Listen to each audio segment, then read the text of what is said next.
What's up, y'all? I'm KM Best, and I'm here to talk to you about the newly announced Conquest Mode in Marvel Snap and what decks I think will be the best ones to start out with farming your Conquest tickets. So, what is Conquest Mode? Conquest Mode is a newly announced game mode in Marvel Snap that works along the lines of battle mode. It is competitive battle mode against other people for unique and intriguing rewards. The first thing to understand is that there are going to be 4 tiers of conquests. There is the Proving Grounds, Silver, Gold, and Infinite. And the Infinite tier of conquest will only be available during the last week of the season. Now, what is the actual structure of these games? So let's take a look at what we have on the screen right here. This is the Proving Grounds. The Proving Grounds you can enter for free, and if you win, you get a ticket that enables you to enter the Silver Conquest. In the Silver Conquest, you have to get 2 wins. If you get 2 wins, you get a ticket that allows you to enter the Gold Conquest. Now, the Gold Conquest takes 3 wins, and if you win all 3 of your games, again, you cannot lose any of them. You have to win 3 in a row to get your Infinity ticket. So, using your ticket from Silver, you go into Gold, and you win 3 in a row, you get a ticket for the Infinity Conquest. Now, the Infinity Conquest takes 5 consecutive wins. It's going to be very hard to do this. So it's effectively, I would draw an analogy to it is a league on Magic Online. You have to 5-0 it in order to get the rewards, but the rewards are substantial. You get a ton of medals, which is the new Conquest currency that can be redeemed for various cool things in the Conquest shop. And you get to give an infinite border to one of your avatars. I know everyone's got different favorite avatars. I know which one I'm going to do. I'm going to pick the basic agent avatar and give it an infinity border. And then I'm going to do it to the rock avatar. The dumber the avatars, the funnier it is that it has an infinity border, for me at least. So that's how I'm going to approach this. Obviously, everyone else is going to approach it very differently. But the real question is, given what we know about this, what is the optimal way to approach it? And what am I going to do when this mode comes out? I'll tell you. My plan is basically to start from the bottom and farm up. I'm going to farm a ton of Conquest Mode base tickets just to get into the silver entries. I'm just going to farm a bunch of these, do a ton of battle modes here. Now, because each conquest match is a battle mode, this will take some time. The way I think of this mode is it's a mode that is meant to take you the whole month to prepare for it. So you spend your time getting your tickets, right? So like I'll spend like 2 weeks farming the Proving Grounds, and then I'll move on to Silver, and then I'll move on to Gold with all of my tickets, right? So I'll get like 200 silver tickets or whatever. Convert maybe 25% of them into gold tickets, or however you want to do that. Convert maybe 25% of those. Again, it depends on what you think your actual win rate is here, but that's basically the way I'm going to approach it, is just do Proving Grounds, Proving Grounds, Proving Grounds, Proving Grounds. I also think that that makes it a little bit more manageable in terms of your mental. So instead of thinking of it as you have to do all the run at once, you can just, farm your tickets from the lower ranks, prepare for the infinite rank grind at the end of the season, because the infinite tier is only open for the last few days. So in terms of rewards, it looks like they vary. It seems as though there's going to be a weekly exclusive variant available in the shop, as well as, boosters and credits and tickets to enter the infinite thing or to get silver tickets, just a bunch of different stuff.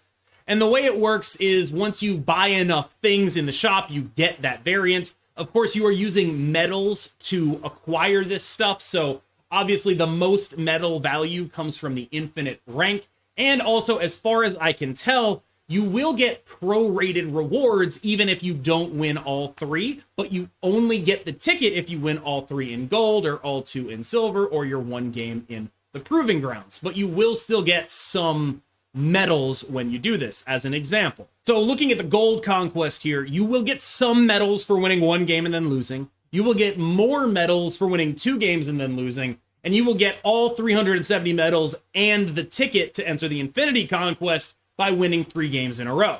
Now, again, these are battle modes, 10 cube games. These will take time. You should expect a lot of try-hard stuff here. So be aware. I think this is a great addition to the competitive landscape of Marvel Snap, but I also think that there's going to be a ton of people who don't know how to deal with battle modes, and that's who I wanted to address here. So I wanted to tell you what I've learned about battle modes, the way to approach them, and just some general battle mode theory and how it affects your deck building so you are prepared for when Conquest drops. On screen right now is one of my absolute favorite decks in the game, Kitty Pryde Bounce. Now, I love Kitty Pryde Bounce. I love it to death.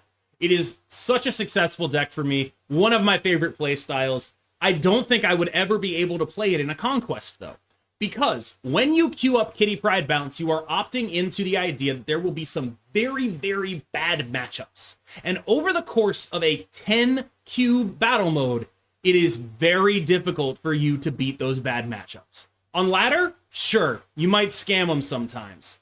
In a battle mode, your worst matchups are so much more pronounced because there is so much less variance in a full 10-cube battle mode than there is in one single game. So, one time you might be able to read the wave and then just deploy your Hitmonkey stuff on turn 5, reading the wave and punish them for that. But you won't be able to do that every time, and generally they will be favored. So this is an example of a deck that you have to put a lot of work into in order to make it a palatable battle mode deck. Another example of that would be Galactus. A Galactus list is just so impossible to win with if you run into one bad matchup. And if your goal is tickets, I mean, you run into that one debris and you're just out of here. You lose, even if that's your 4th game, you're not getting that ticket in the Infinity Tier. You're not getting that reward at the end of the track. You're just not getting it. So what sorts of lists excel in this format? I would say generally you're looking at lists that aren't incredibly weak to anything. Not necessarily lists that have answers to everything, but lists that are not overly weak to any one random card that you might run into. High Evo Control, I think, is a great example, especially because I think most people are not going to be super familiar with battle mode, and so you generally are not going to be running into people that are aggressively snapping on you, so you're going to be able to leverage your play skill in this mode for the first few months, probably before people start getting used to aggressively snapping. Now, I do want to talk about aggressive snapping. Playing competitive Marvel Snap requires you to capitalize when you draw well. You have to do it. If you do not snap and make your opponents pay to see more cards, you are going to lose to the people that do. A great example here is if you're going to do your Spider-Man stuff, you have to snap beforehand. Even if there is a possible play that could cost you. If you think you are favored and you are doing your Spider-Man stuff with this list, you are snapping. You have to understand that you need to maximize your cube equity, not just your win rate. So this list is a good example of a list that you need to aggressively snap with in order to bring it into a battle mode game. Another strategy you're going to see a lot of people employ is just trying to answer the exact meta. And I will give a little bit of a warning, is that sometimes it's a lot harder to answer the meta than you think it is. So like, look at this deck, for example. I would consider it a bit of a failed experiment. I was trying to answer the meta of control decks with a lot of 1-drops and Spider-Man, and in so doing, what I did was completely give up the Kitty Pryde matchup. I now no longer am able to beat the Kitty Pryde matchup, which means if I'm trying to win 5 games in a row, all I can do is say, I really hope there's not a Kitty Pryde there. So one thing to consider is you want to take balanced decks, but you don't want to overreact to reading the meta such that you end up being underprepared for decks that are really good. So play good decks with strong proactive game plans, understand your role, understand your aggressive snapping, and you need to understand when to retreat in turn. Respect your opponents is kind of the number one tip I will give you. When your opponents are snapping, you do not have to stay. Do not say, oh, I want to see this. I want to find out. Don't do that. Just leave. It's okay. You have plenty more health. You need to respect that they know what they're doing. Okay? So those have been the major tips that I would give you in terms of deck building in this new mode. I do have one more question though. What is the thing that you are most excited about for Conquest Mode? For me, I think I'm just most excited for having a place to really like invest in competitive Marvel Snap It's very funny to me that right as they introduced Conquest Mode, they finally fixed the problem with bots on Infinite Ladder, but hey, you can't have everything.